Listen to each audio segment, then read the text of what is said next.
आनंद भैया, दिनेश जी के घर खबर पहुंचा दिए हैं, पर आप देखो।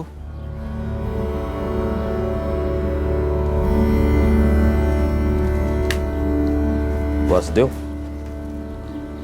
दिनेश भाई के यहाँ संदेशा गया तो है, लेकिन वो अम्मा जी के अंतिम दर्शन करने नहीं आएंगे। आनंद जी, हमारे साले दिनेश बेटे हैं अम्मा जी के। अंतिम दर्शन तो क्या, अंतिम संस्कार भी तो उन्हीं को करना है। नहीं आएंगे, मानो मेरी, एक बार अनीता जी से पूछ लो, कब तक इंतजार करना है? सरपंच है हमारी और उनका हुक्म हम पंचों के सर आंखों पर।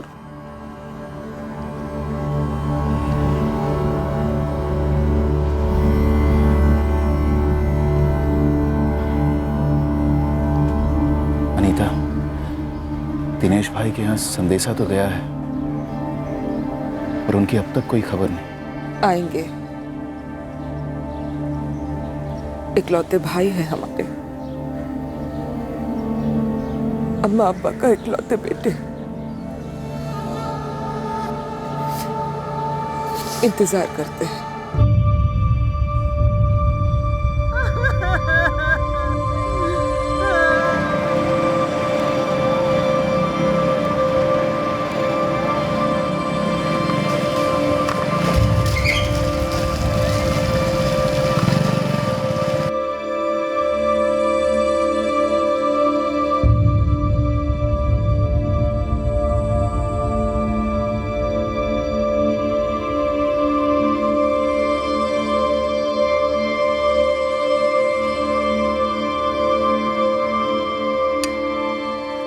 अम्मा गई तो जा रहे हैं ना आप? क्यों जाए? ताकि अनीता और वासुदेव इज्जत उतारे हमारी, नीचे दिखाए हमें। आज के दिन ये सब भूल जाइए जी। अम्मा जी को अग्नि देना आपका धर्म है और हक भी। नाम का हक है हमारा।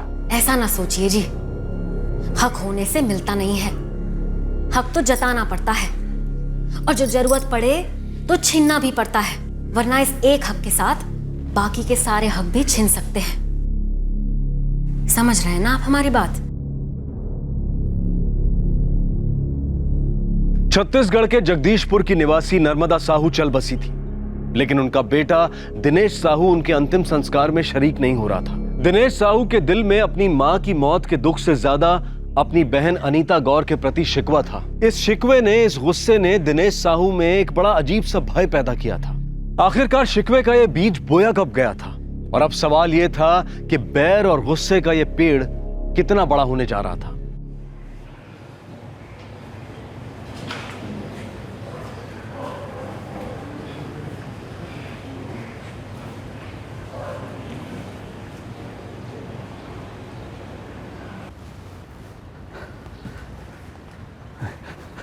डॉक्टर साहब, वंदना कैसी है?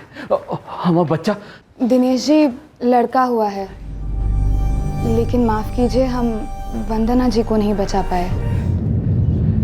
ये नहीं हो सकता। देखिए, खून बहुत बह चुका था और खतरे के बारे में हम सबको पता ही था। आखिरकार सिजरिन यानी ऑपरेशन करना पड़ा।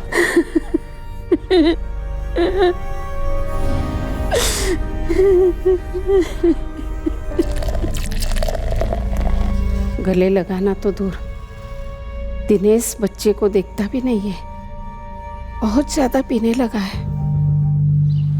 दिनेश भाई साहब ऐसा क्यों कर रहे हैं? ये गलत बात है। इस बच्चे का क्या कसूर है इसमें? अम्मा जी, अगर आप चाहें तो हम एक बार बात करें दिनेश भाई साहब से। ना ना दामाद जी, कम से कम आप बीच में ना पड़ो तो अच्छा है। कहीं उल्टा सीधा बोल दिया तो।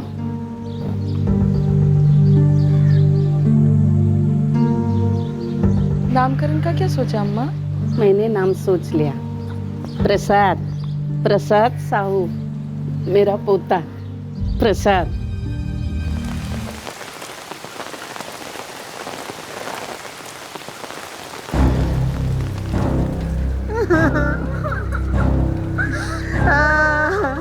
माँ, नहीं आएंगे दिनेश मामा, कैसे आ सकते हैं? इतना सब जो हुआ, जो हुआ सो हुआ। अरे दिनेश भैया के बिना अम्मा जी का दाह संस्कार कैसे हो सकता है? बाबा, माँ कह रही थी दादी माँ नहीं रही? न्योता भेजा अंतिम संस्कार का। अरे अपनी माँ को अग्नि हम ही दे सके, हमारा हक है। हमारा हक किसी के न्योते का मोहताज नहीं है। दिनेश, थूक दे गुस्सा। प्रसाद को तेरी ज़रूरत है और आगे भी तू ही इसका सब कुछ होगा। मैं रहूँ या ना रहूँ, इसे पढ़ाना है, पाल पोस कर बड़ा करना है, इसकी शादी करानी है। हम शादी कर रहे हैं। हमारा एक दोस्त है, उसकी जान पहचान में एक लड़की है, तो उनके माँ बाप से भी बात हो गई है, हम भी मिले हैं उससे। जयश्री नाम है, पसंद है हमें। उसे पता है तुम्हारी शादी हुई थी पहले, एक बच्चा है। गौरव दिनेश का दूसरा बेटा था, लेकिन दिनेश अपनी पहली शादी से हुए पहले बेटे प्रसाद को अपना बेटा मानने को तैयार ही नहीं था। दरअसल गौरव के आने के बाद दिनेश साहू प्रसाद से और ज्यादा गुस्सा होने लगा था, और अपनी माँ नर्मदा से भी। जैसे जैसे वक्त बीतता गया, नर्मदा के लिए अपने ही बेटे और बहू के साथ घर में रहना मुश्किल होता गया। अम्मा हमारे साथ यहाँ आकर रहने से इनकार कर रही है। कहती है वही उनका घर है जो हमारे बाबा ने बनाया था। कहती है उस घर पर हक है उनका। हक तो है अनीता, पर इस हक को लेकर सबसे बड़ा दुख ये होता है कि इसकी मांग सिर्फ तब होती है जब हमारे अपनों के बीच अनबन होती है। जब सभी लोग प्यार से मिलजुल कर एक साथ रहते हैं, तब हक की बात कोई नहीं करता। अम्मा जी, आप जो प्रसाद के लिए दुनिया भर की खुशियां ढूंढ रही हैं ना, वो बाहर दुनिया में ही मिलेंगी। मतलब तुम हमें घर से बाहर जाने के लिए बोल रही हो? घर से बाहर निकाल रही हो? तो क्या गलत बोल रहे हैं? आप जो चाहती हैं वो ना होगा हमसे। जयश्री बिल्कुल सही कह रही है। हम बाबूजी के इकलौते बेटे हैं, ये घर हमारा है। तुम्हारे बाबूजी हमारे पति थे, ये शायद तुम भूल गए हो। इस घर पर मेरा भी हक है, इसलिए तुम दोनों मुझे घर से बाहर नहीं निकाल सकते हो। अम्मा जी, इसका मतलब आप हमें घर से निकाल रही हैं? ये हमारे और हमारे बेटे के बीच की बात है। तुम ना बोलो तो ही अच्छा है। वैसे सारी आग तुम्हारी लगाई हुई है। आग तो अनीता की लगाई हुई है अम्मा, हमें सब पता है। हम कुछ बोल नहीं रहे, इसका मतलब है मत समझो हमें कुछ नहीं पता। उसी की जुबान बोल रही हो ना। होगी वो पंचायत की सदस्य है, इसका मतलब ये नहीं कि इस घर पर अपनी गंदी राजनीति चलाओ। उसे कहो अपनी गंदी राजनीति अपने दफ्तर ही रखे। यहाँ की एक ईंट पर भी उसका हक नहीं। वो इस घर की कभी बेटी थी, हमने दे दबा के उसको विदा कर दिया। उसको कहो इस घर पे नजर भी ना रखे। अभी ये घर हमारा है, हम कहीं नहीं जाने वाले हैं। अगर इस घर से कोई जाएगा ना तो तुम दोनों जाओगे। अम्मा जी ऐसा बोलेंगी हमने कभी सोचा भी ना था। अम्मा नहीं बोल रही है जयश्री, अनीता बोल रही है। अनीता अम्मा को कठपुतली की तरह नचा रही है, और उसकी डोर वासुदेव के हाथ में। वो हमारा सब कुछ हड़पना चाहता है। और आप प्रसाद की बात भूल रहे हैं। इतना याद रखिएगा, हम अपने खून से लिख कर दे सकते हैं आपको। जब तक अम्मा जी प्रसाद की परवरिश कर रही है ना, तब तक उसका हक, उसका ये, उसका वो कहते कहते सब कुछ हड़प लेंगी। जो आपके हिस्से का है वो भी हड़प लेंगी, और फिर हमारे गौरव के हिस्से का हक भी। वो तो हम होने नहीं देंगे। अम्मा, ये तुम्हारी उम्र है ये सब झेलने की? और प्रसाद भी ऐसा कब तक रहेगा? हमें नहीं पता अनीता, बस इतना जानती हूँ, जिंदगी भर दिनेश अपनी मनमानी नहीं कर सकता। उसको अकल भी कैसे आएगी? उसकी पत्नी जयश्री उसके दिल में जहर भरती है। अम्मा, उन दोनों को अपना समझ लेने दो। तुम बस हमारे साथ हमारे घर चलो। प्रसाद को हम दोनों मिलकर पालेंगे, हम और वासुदेव। अम्मा, जैसे रितेश और प्रीति हमारे बच्चे हैं, वैसे ही प्रसाद हमारा तीसरा बच्चा होगा। हमने बात कर ली है वासुदेव से, वो भी राजी हैं। कोई बेटी के घर ऐसे रहता है? और प्रसाद अपना घर छोड़कर क्यों जाएगा? वो इस घर का वारिस है। हाँ, लेकिन वो तो बात की बात है ना अम्मा। ऐसी माहौल में प्रसाद नहीं पल सकता। और ये क्या बेटी का घर रट लगाई हुई हो? ये सब दकियानुसी बातें हैं अम्मा। आज की तारीख में तुम्हारी बेटी पंचायत की सदस्य है। कभी सोचा था ये दिन देखोगी? जमाना बदल गया है अम्मा। काश तेरे भैया का दिल बदलता, वो प्रसाद को अपना लेता, उसको अपना हक देता।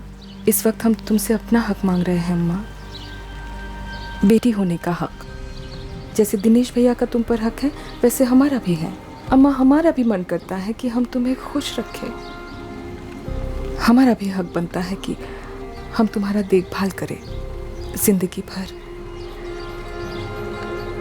देखो अनीता, अगर अम्मा जी हमारे साथ नहीं रहना चाहती तो एक रास्ता है, वो हमारे साथ नहीं पर हमारे पास तो रह सकती है।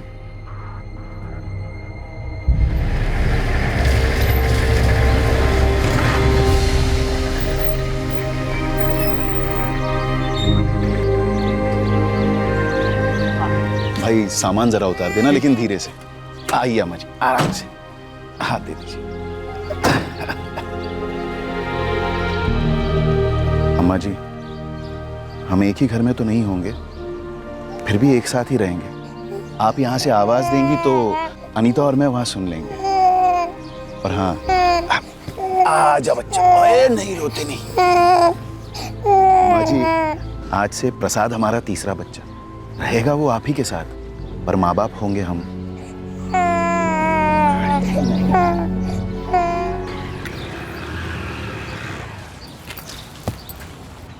अम्मा जी घर छोड़कर चली गई। क्या? कहाँ चली गई? वो अनीता और वासुदेव के साथ चली गई। जरूर उनकी चाल है। अरे अब क्या चाल चलेंगे, अम्मा जी खुद अपनी मर्जी से गई है।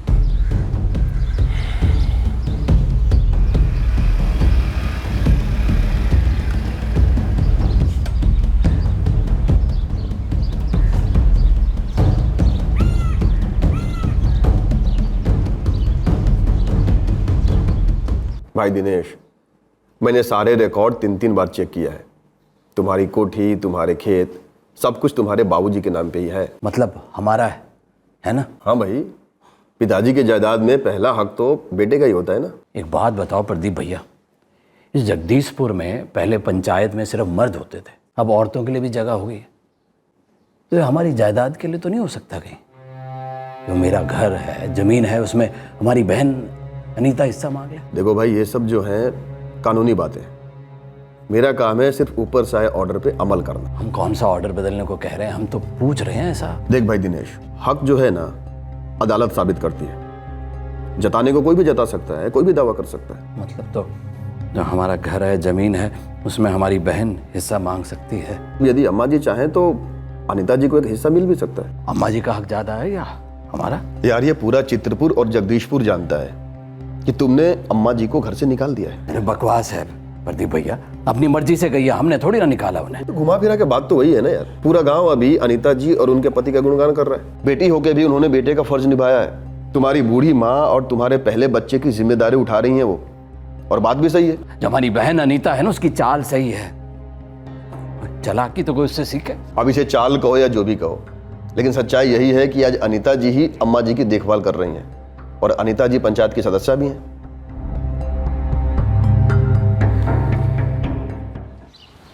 बिल्कुल नहीं। एक बार कह दिया ना तुम तीनों से, स्कूल जाते समय कोई कुल्फी नहीं खाएगा, आते समय सोचेंगे। लेकिन बाबा, आते समय तो पिस्ता वाली खत्म हो जाती है। बाबा, हम लोग स्कूल जाने से पहले ही कुल्फी खा लेंगे और मुंह भी पोंछ लेंगे। फूफा जी, पहले छोटी वाली कुल्फी लेंगे, फिर बड़ी वाली ले देना। अब तुम तीनों है ना, चुप रहो। छोटी वाली कुल्फी खानी है तुम तीनों को।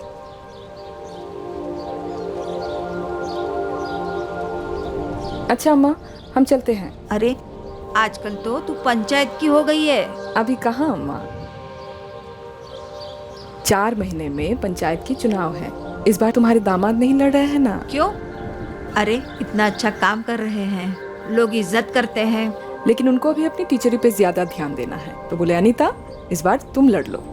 अरे वाह, तो तू सरपंच बनेगी? अब लोगों की अगर मर्जी होगी तो जरूर बनूंगी। उन्होंने इतने अच्छे अच्छे काम किए हैं, उसी को आगे बढ़ाऊंगी। मेरी बेटी इतनी होशियार और होनहार कब हो गई पता ही नहीं चला। आज अगर तुम्हारे बाबा होते बहुत खुश होते। तुम तो खुश हो ना? बहुत खुश हूँ। बस मेरे लिए इतना ही मायने रखता है। अनीता सरपंच बनी, बच्चे बड़े होने लगे, सालों बीत गए, लेकिन उस दौरान दिनेश एक बार भी अपनी मां नर्मदा या अपनी पहली शादी से हुए बेटे प्रसाद को देखने तक नहीं आया।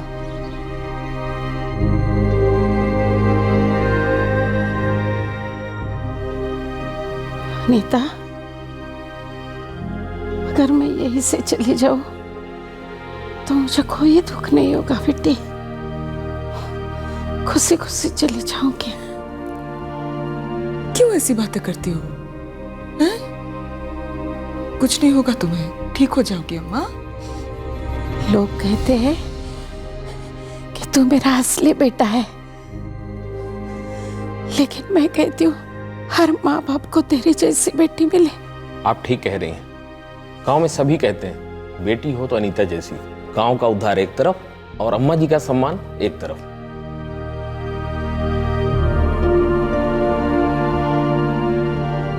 जब अनीता की मां नर्मदा चल बसी तब अनीता गांव की सरपंच थी और बहुत लोकप्रिय भी थी। 19 साल बीत गए थे। दिनेश ने नर्मदा और प्रसाद का मुंह तक नहीं देखा था और अब नर्मदा का शव आंगन में पड़ा इंतजार कर रहा था कि कब दिनेश आएगा और कम से कम अपना आखिरी कर्तव्य निभाएगा। वासुदेव भैया, हम और इंतजार नहीं कर सकते। नहीं आएंगे दिनेश भैया।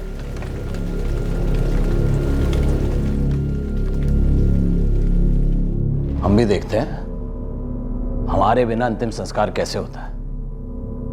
अरे माँ की चिता को अग्नि देना बेटे का ही हक होता है। अरे हमार हक के बारे में कौन पूछ रहा है? 19 साल हो गए, एक बार भी कोई आया मिलने? उल्टा अम्मा जी की खबर भी किसी गांव वाले के हाथ भिजवा दी। देख लीजिएगा, अग्नि भी कोई और ही देगा। इकलौते बेटे हैं अम्मा बाबूजी के। बाबूजी को अग्नि हम ही दिए थे, अम्मा जी को अग्नि हम ही देंगे। हमारा अधिकार है, हमसे कोई छीन नहीं सकता। राम नाम सत्य है, राम नाम सत्य है, राम नाम सत्य है, राम नाम सत्य है, राम।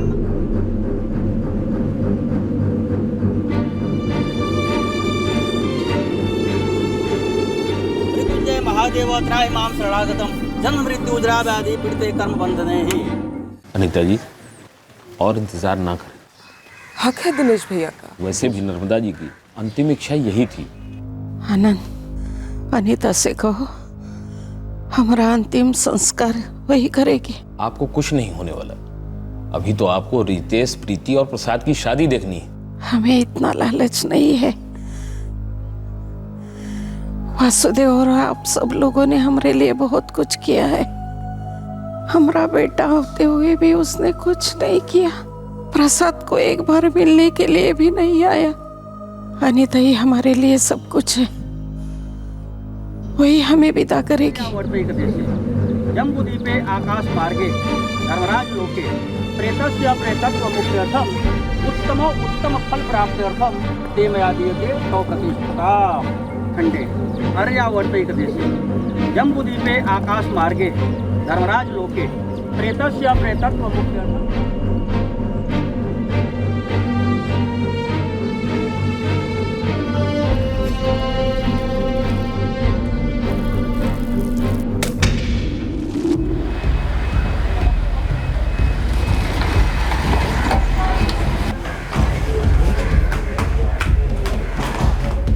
दादी का अंतिम संस्कार हो गया।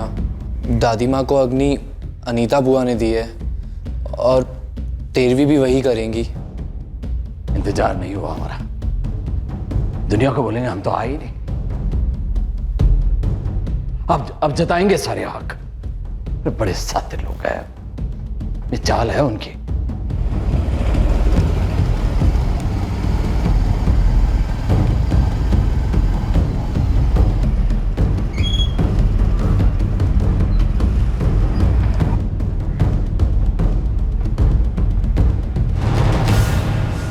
पिछले 19 सालों से तुम एक ही सवाल बार बार पूछते आ रहे हो कि बाबूजी की जायदाद की कागजात में कोई बदलाव हुआ है कि नहीं। जब अपना खून दुश्मन हो जाता है ना भैया, संभल कर चलना पड़ता है। संभल कर कहां तक जाओगे मेरे भाई? तुम्हारे बाबूजी को गुजरे हुए पूरे 30 साल हो चुके हैं और तुम्हारे माता जी को गुजरे हुए एक दिन भी पूरा नहीं हुआ है। कुछ भी नहीं बदला है, न कागजात न तुम। हमारी बहन बदल गई है, चालाक लोमड़ी। अगर सच में कुछ बदला है ना कि तुम्हारे अम्मा जी की जिंदगी बदल गई, खास करके उस दिन से जिस दिन से उन्होंने अनीता जी के साथ रहना शुरू किया है। अरे वो हमारी बहन की चाल थी और अब खुद ही क्रियाक्रम करके वो इंतजार कर रही थी, हम भी कर रहे थे। कितने संदेशे भेजे गए तुमको, आई नहीं तुम। लाश को घर में कब तक रखा जा सकता था भाई। और वैसे भी नर्मदा जी की आखिरी इच्छा थी कि उनका अंतिम संस्कार उनकी बेटी अनीता जी ही करे। अरे वो कहानी अनीता ने अम्मा जी को सिखाई थी ताकि बाबूजी की वसीयत में जो अम्मा का हिस्सा है वो उसे मिल जाए। ऐसा होता है ना? बताओ, ऐसा वो कर सकती है? करने को अनीता जी बहुत कुछ कर सकती हैं, लेकिन इस वक्त वो सिर्फ एक ही चीज कर रही हैं। तुम्हारे अम्मा जी की 13वीं की तैयारी, कल तीज नहाने की रस्म भी अदा होगी। अगर सरपंच अपनी पूरी ताकत लगाए तो कागज बदलवा सकती है ना, इस सही को गलत कर सकती है ना। तुम्हारी बहन सरपंच अनीता जी क्या सही करेंगी क्या गलत, ये उनकी जिंदगी है, मैं कुछ नहीं बोल सकता। मैं सिर्फ इतना बोल सकता हूं कि तुम सही जिंदगी नहीं जी रहे हो मेरे भाई। तुम्हारे अंदर अनीता जी के खिलाफ नफरत कूट कूट के भर गया है और वो नफरत तुम्हें डरा और दबा कर रखती आई है। अब ये डर तुम्हें कहां तक लेके जाएगा, तुमसे क्या करवाएगा, मैं इसके बारे में भी कुछ नहीं बोल सकता। कागजात बदल देगी ना अनीता? शायद बदलने की जरूरत ही ना पड़े, क्योंकि नर्मदा जी अनीता जी को बेटी के साथ साथ बेटा भी मानती थी।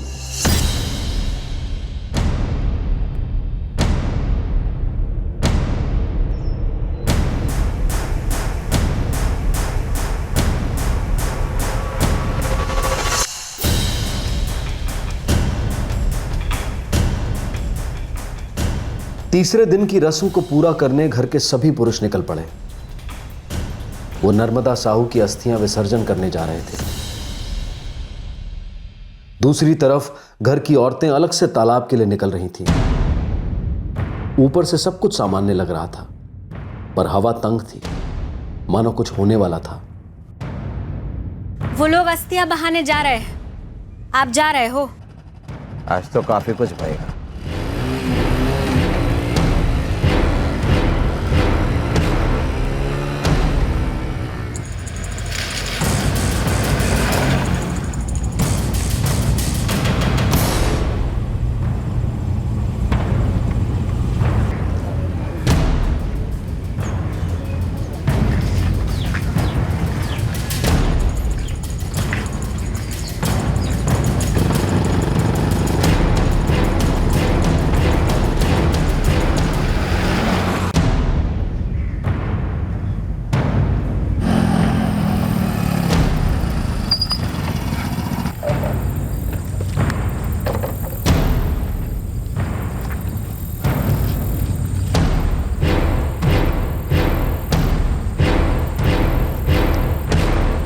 ओम ध्वा अंतरिक्ष शांति, पृथ्वी शांतिरपाय शांति, औषध्या शांति, वनस्पत शांति, विश्वदेवाय शांति, ब्रह्मा शांति।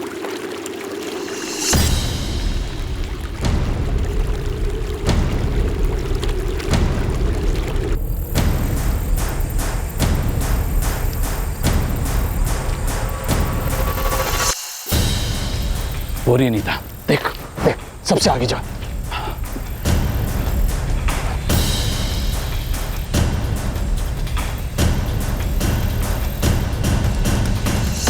आंखों में खून उतर आया था, कोलाहल मचने जा रहा था, पर असल कोलाहल तो दिनेश साहू के मन में मचता आया था कई सालों से, जो आज खून चखने जा रहा था। इतने सालों से दिनेश एक भय, एक भ्रम से घिरा था कि उसकी बहन उसकी सारी जायदाद हड़पने की फिराक में है। दिनेश के दृष्टिकोण से यह लड़ाई एक जंग थी, उसके हक की जंग।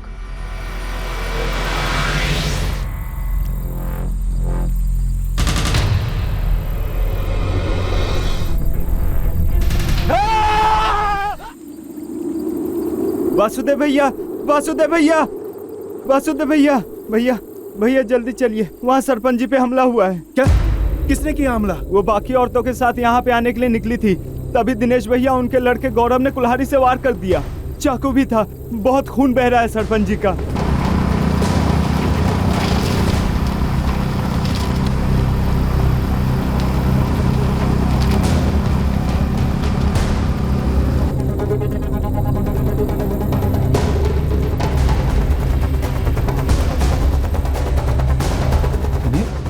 दिनेश, वो रहा दिनेश। जमील, गाड़ी तेज चलाओ, रोको मत। उनके हाथों में हथियार है और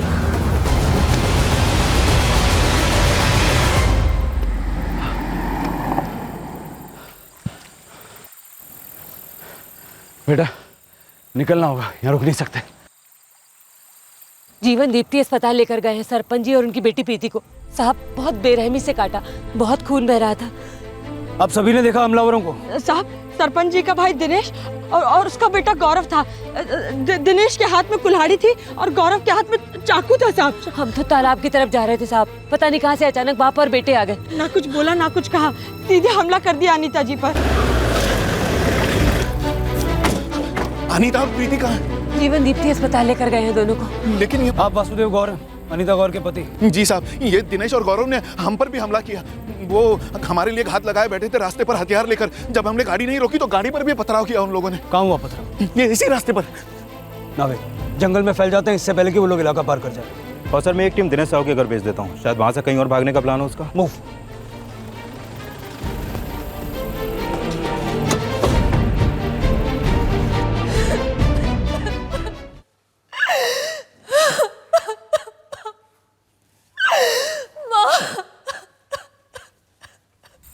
सब लोग गन्स के साथ रेडी रहो और चारों तरफ फैल जाओ।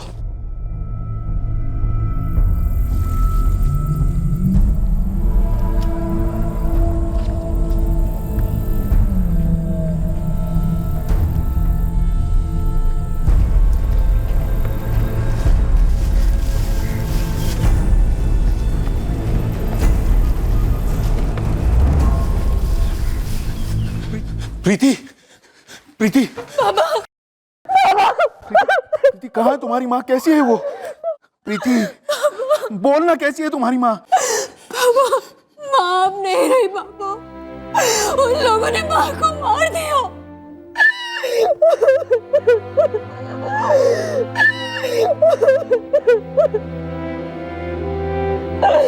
वासुदेव जी, हमने पूरी कोशिश की जल्द से जल्द यहाँ लाने की, लेकिन बहुत देर हो चुकी थी। डॉक्टर साहब ने कहा कि खून हद से ज्यादा बह गया है, इसलिए।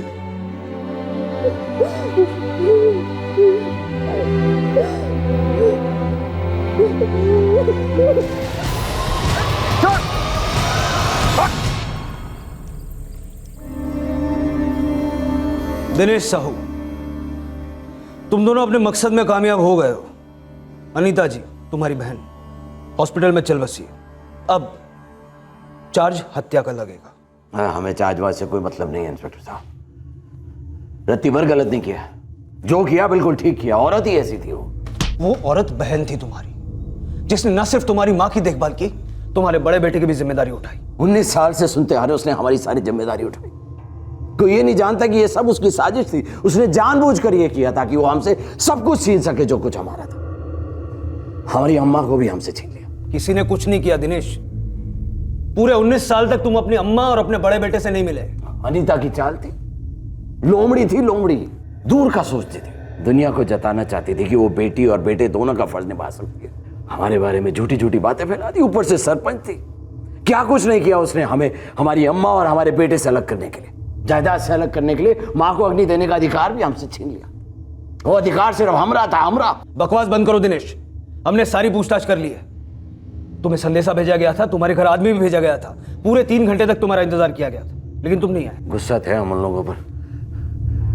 वो हमारे सारे हक छीनना चाहती थी, सारे अधिकार हमसे छीनना चाहती थी। तुम पागल हो गए हो दिनेश, मन गढ़ंत कहानियां बना रहे हो। हम पागल नहीं हुए। तहसीलदार दफ्तर जाकर कागज की छानबीन कर लो, वहीं से हमें पता चला जो औरत हमें हमारी माँ और बेटे से अलग कर सकती है, जो माँ को अग्नि देने का हमारा हक छीन सकती है, वो कुछ भी कर सकती है। वो जायदाद के कागज बदल सकती है, वसीयत बदल सकती है। हमें अनीता को मानने का बुरा नहीं लग रहा, हमें तो बुरा लग रहा है कि हम वासुदेव के टुकड़े नहीं कर सके। बड़ा आदर्शवादी मास्टर समझता है अपने आप को, लालची चोर। उसकी भी नजर थी हमारी जायदाद पर। सर मैं उसे क्यों भड़काऊंगा? इससे मेरा क्या फायदा होता? वो 19 साल से इसी दर्द में जी रहा था कि अनीता जी एक न एक दिन उसकी जमीन और उसकी कोठी अपने नाम कर लेगी। लेकिन उसने तो कहा कि तुमने उससे कहा कि वो ऐसा करने वाली है। मैं ऐसा क्यों कहूंगा? मेरा इससे कोई मतलब नहीं है। हाँ, मैं आपको एक बात बता सकता हूं कि उसके दिमाग में ना एक वहम बैठ गया था। तो तुमने कभी उसको डराया नहीं, कभी आगाह नहीं किया कि वो ऐसा कर सकती है? बिल्कुल नहीं सर, और फर्ज कीजिए मैंने कभी कुछ ऐसा बोल भी दिया होगा, तो क्या एक आदमी इतना बेवकूफ हो सकता है कि उसे सच मान के अपनी बहन की हत्या कर दे? सर कोई पागल बाप ही होगा जो खुद की जिंदगी ऐसे बर्बाद कर दे और अपने बेटे की भी। क्यों किया तुमने ऐसा? करना पड़ा। अम्मा को अग्नि देने का हक छीन लिया था हमसे। बैठे बैठे जायदाद मिल जाती उसे। अरे ऐसे कैसे मिल जाती उससे जायदाद? सब कुछ तो हमारा ही था ना। अम्मा जी के जाने के बाद तुम्हारा हो जाता और तुम्हारे जाने के बाद हमारे गौरव को। लेकिन देखो तुमने क्या कर दिया। खुद तो डूबे, हमारे गौरव को भी ले डूबे।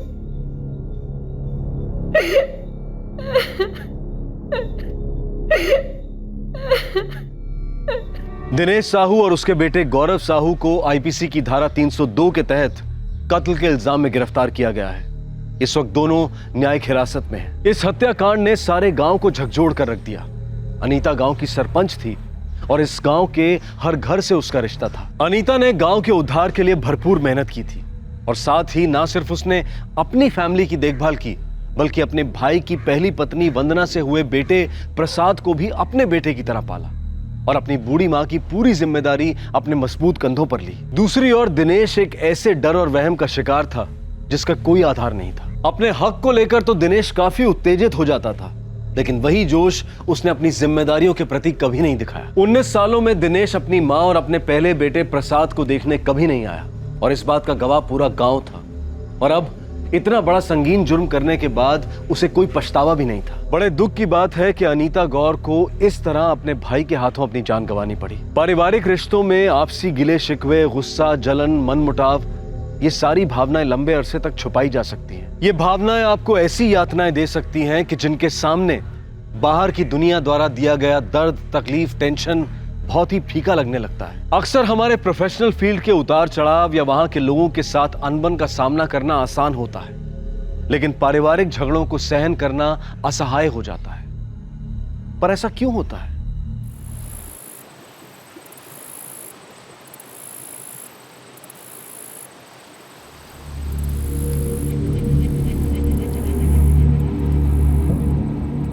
मेरी दीकरी को घेर लिया था उन लोगों ने। उसका मजाक उड़ा रहे थे, उसे परेशान कर रहे थे। શું કરો છો? શું કરો છો મારી દીકરી के साथ? क्यों परेशान कर रहा है इसे? ओ काका शांति रखो ने। अरे हम नैना से बात कर रहे हैं।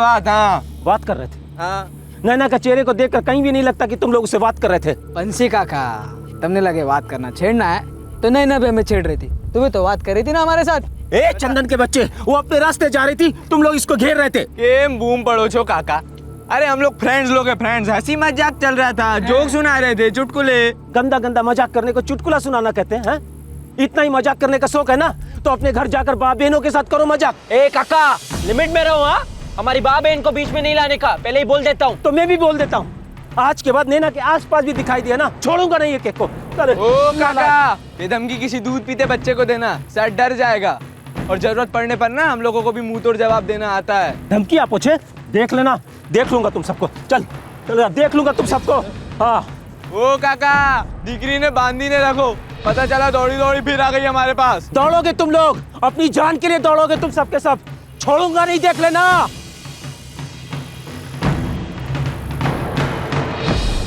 सब वो तीनों लफंगे मेरी दीकरी नैना को छेड़ रहे थे। कौन है तीनों लड़के? एक तो छे वरुण मिस्त्री, एनो मोटो भाई अतुल मिस्त्री, अने एनो काकानो दीकरो चंदन मिस्त्री। गंदे भद्दे चुटकुले सुनने को मजबूर कर रहे थे मेरी नैना को।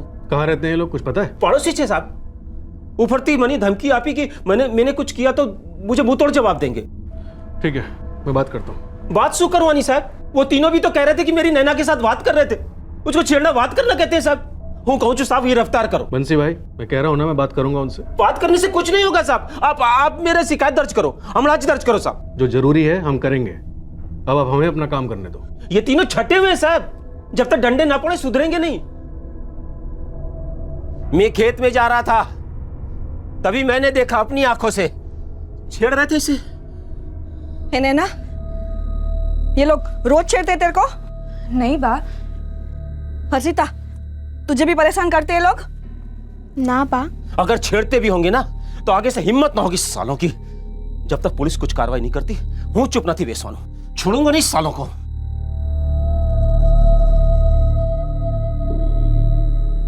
मानी सगुन साहब, हमसे बात कर रहे थे नैना से। बेटा, अगर सिर्फ बात कर रहे थे तो लड़की का बापू यहाँ पर आके तुम्हारे खिलाफ एनसी नहीं लिखवाता। नैना से पूछो नहीं साहब, वो भी हमसे बात कर रही थी, है ना? हाँ बता ना। हाँ साहब, हम सब के बीच में से मजाक चलता रहता है। जोक कर रहे थे सर, बस जोक कर रहे थे? हाँ साहब, अश्लील जोक कर रहे थे? नहीं साहब, बंसी का कहने झूठ बोल रहे साहब। अच्छा, और सारे गांव वाले भी झूठ बोल रहे हैं? सबसे बात की है मैंने, एक नंबर के लुच्चे और बदमाश हो तुम लोग। नहीं सर, ये सच नहीं है। लड़कियों को छेड़ते हो, औरतों को छेड़ते हो, मजाक उड़ाते हो सब लोगों का। नहीं ना, पर बहु फॉरवर्ड से। हाँ साहब, वो हम तीनों को वो चुटकुले सुना रही थी जो कॉलेज में सुनकर आई थी साहब। हाँ साहब, हम सब के बीच में ऐसा चलता रहता है। हाँ साहब, ये सब अब और नहीं चलेगा। एनसी हुई है इसलिए तुम लोगों को वार्निंग देकर छोड़ रहा हूं। एक बारी और शिकायत आए ना तुम लोगों की, तुम्हारी खैर नहीं। ये बात अपने दिमाग में अच्छे से घुसेड़ दो, वरना डंडे मार मार के घुसेड़ दो, समझ गए? गुजरात के एक गांव में हुए इस छेड़छाड़ के तनावपूर्ण किस्से को 3 महीने हो गए थे। सर्दियों का मौसम आ गया था और कड़ाके की ठंड में एक रात 16 वर्षीय कॉलेज स्टूडेंट नैना बंसी राठौड़ गायब हो गई।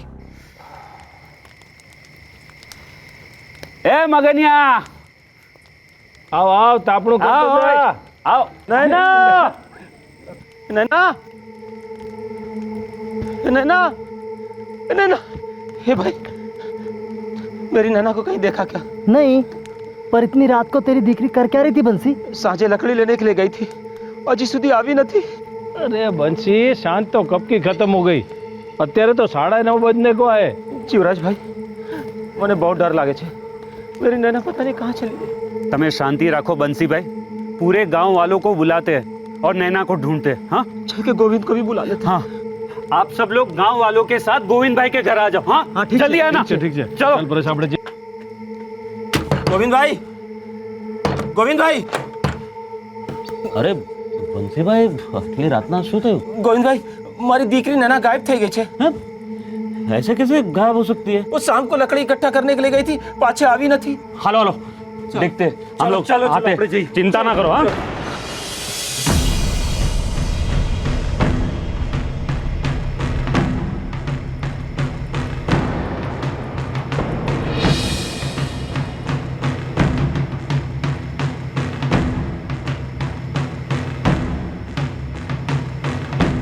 नैना, नैना,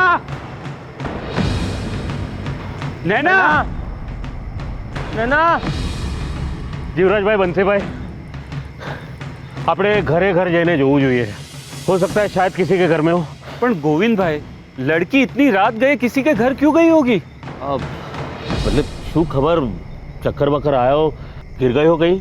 हाँ, शू को जो आप कुछ हो तो घर घर जाके देखते हैं। हाँ हाँ हाँ बंसी भाई, चलो।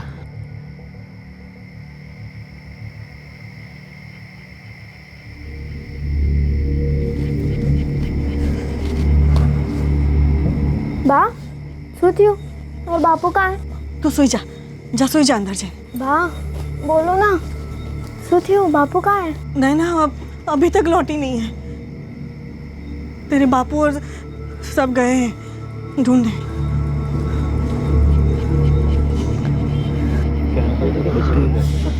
गांव के हर गली हर घर में ढूंढ लिया, पर क्या ही नहीं देखा थे।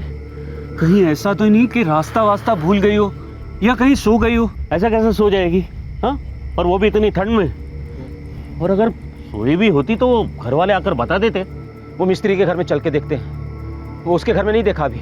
वो तीनों लड़के, वरुण मिस्त्री, अतुल मिस्त्री और काका नो दीकरो चंदन मिस्त्री, कहीं इन तीनों ने तो कुछ खरू कही जोवा मासूस है। हाँ हाँ भाइयों, वहाँ देख के आते हैं। हाँ, चलो चलो भाई, आओ। हेलो हेलो, चलो चलो चलो चलो।